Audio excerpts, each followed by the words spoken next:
Hey everybody, welcome back. Thanks a lot for joining me today. Today we just got in the Obsessed Garage internal hide-a-hose vacuum solution. So we're gonna unbox all of it and I'm gonna show you guys what my plan is as far as installing goes. And stay tuned for our future video on exactly how to install it. We're gonna go over all that too.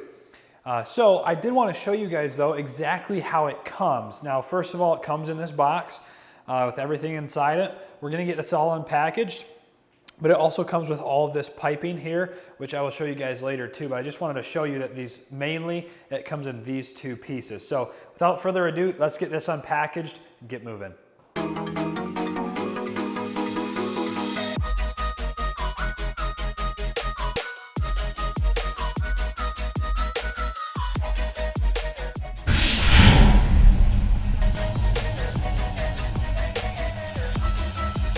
Now, some other things that are included that I'd like to know, obviously you have your sticker, which you saw in the pan, the actual vacuum itself, and the muffler. You have all the attachments here. I will say I'm pretty impressed with these attachments.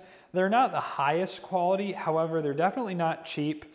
There are some nice features that I like about these, like for instance, this one, the bottom even swivels, and then of course this is going to spin. I'm not sure how well you guys can see that, but that will spin and clean your carpets pretty well. And then you have your larger one, which does not have the spinning shaft with the brushes, but this I would think would be more for cleaning something that's like a hard surface, such as like for me, like the top of my tonneau cover on my truck, something of that sort. You have their actual handle for the vacuum. I'm not sure how much I'd really use this. I mean, I just think it'd be maybe a little cumbersome, but maybe I will. One thing that I do really like is this one here. You'd say like, oh wow, that's really interesting, but actually, in fact, it bends quite a bit to get in those hard to reach places, which I really appreciate because when you have a clean car and then you look down between your seats and there's junk between your seats, it doesn't feel like you actually have a clean car. So that is very nice. Another thing that I really like is this extendable wand here that actually locks to whatever length you'd like. I think that's going to be really handy, at least for me. Really like that. Then you have, of course, your standard different angle brushes. And then this, of course, a staple of every vacuum going back to the Kirby's in your house vacuums. You do get 2 bags with it. And then you've got every little detail you need, such as your zip ties, your low voltage wire running back to the actual vacuum that switches on and off when you open the door and flick the on switch. One thing I do want to point out though that's really sweet, I think, is that when you open this door, and let's say you pull the hose out to 25 feet and then you lock it. That holds your length, and then you click the vacuum on, it now turns on. Let's say then you're done vacuuming, you unlock it, you let the hose go up there. You don't even have to turn it on. You just close the door like that. And in fact, it clicks the off switch for you, which I know might be a small thing, but I think it's quite awesome.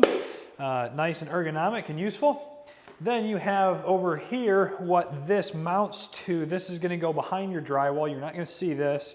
And then we're gonna go over installing this, guys, cutting out your drywall, patching the drywall, running electrical. We're gonna go over all of that. And I will get over later in this video of exactly how we're gonna install it and where we're gonna install it in the garage. But we will be using this later. So you guys will see that. And then another useful thing that they include in here, which is pretty much everything that they include is pretty useful, are these straps, which will be great because we're gonna be running this piping through the rafters in our garage. And this will be super useful in holding the piping up there. So, and then along with all of the pipe, right, you have to connect the pipe to itself and it has to be continuous. On the inside, there can't be any gaps, there can't be any ridges. So they have these couplers, which is good to give our pipe the 50 feet of length that we need. And of course, we need a little bit more than 50 feet, but these will come in handy, so I don't have to buy any couplers, which is nice. They also include for you 4 of these big sweep elbows, and I presume we're gonna have to use 3 of them, unfortunately. I'd like to only have to use 2, but we're gonna have to use 3, I think, to get our 50 feet in our attic, since our garage is about 20 feet wide. And the corner that it's gonna be in, I think we're gonna have to use 3 of those. They also have these here, which are super, I think are gonna be really nice. I might end up using one of those or perhaps two of those to make up for a 90-degree elbow also. So that'll be super useful. They also have some other plumbing fittings you may need, as you guys saw in the pan section a second ago. And then of course, the rest of these fittings here. So let's go into exactly how we're gonna install it and what the plan is for the garage, because this is just an unboxing video. Everything is included and it seems really nice, but we really have to see, once it's installed, how good is it really? How well does it suck? How well does the hose go back up into the piping? We're gonna figure all that out, and also how to install it. So let's get over there. I'll show you guys where we're gonna put it. So here's my plan for installing this. This is obviously only in one spot, and you have 50 feet of hose for this to work. Now my garage, the furthest point from this corner in my garage is about 25 to 27 feet. Now you also then need slack to be able to go up and down. Let's say you're in a cabinet, so you might need 30 feet from this corner. Obviously we have 50, so that's plenty. We also then, if we put it in this corner, we'll be right next to the garage door and able to vacuum out cars in the driveway, making things super easy. Now my plan is this wall goes back to our master bathroom, and my plan is to run the piping up through the wall.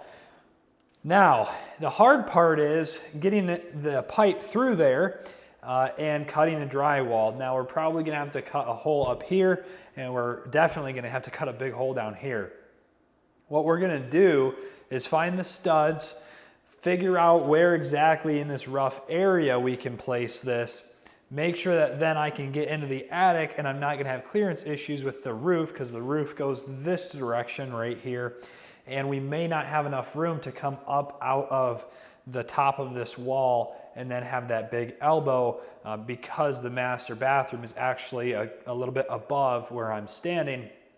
There isn't as much clearance from the top of that actual top plate of that wall between that and the actual rafters of the garage. So we're gonna get up there and figure that out, exactly how we're gonna be able to put this over here. But this is the plan, to have it roughly somewhere in here.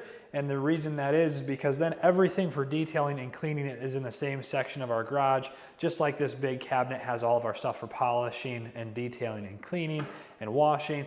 Pressure washers here, buckets are here, bucket fillers are here.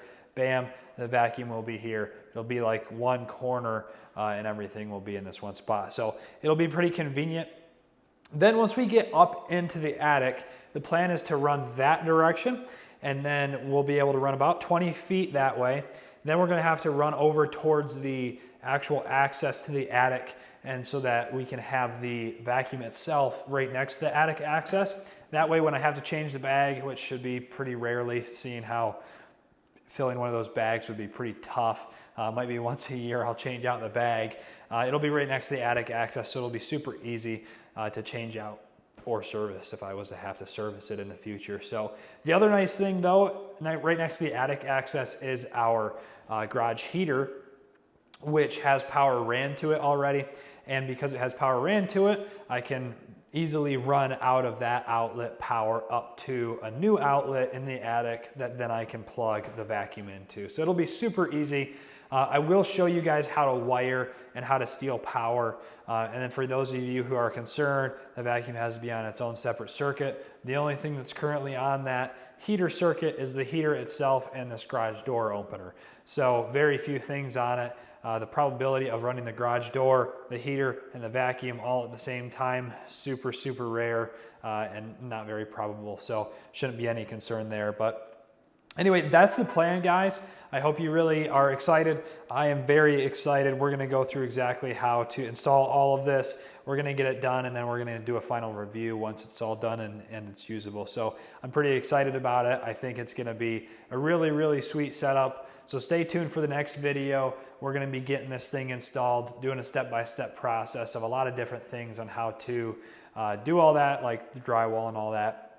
And so you guys can learn it and maybe do it in your garage and save yourself some money. So anyways, thanks for joining me today, guys. Hope you have a great week, and we'll see you next time.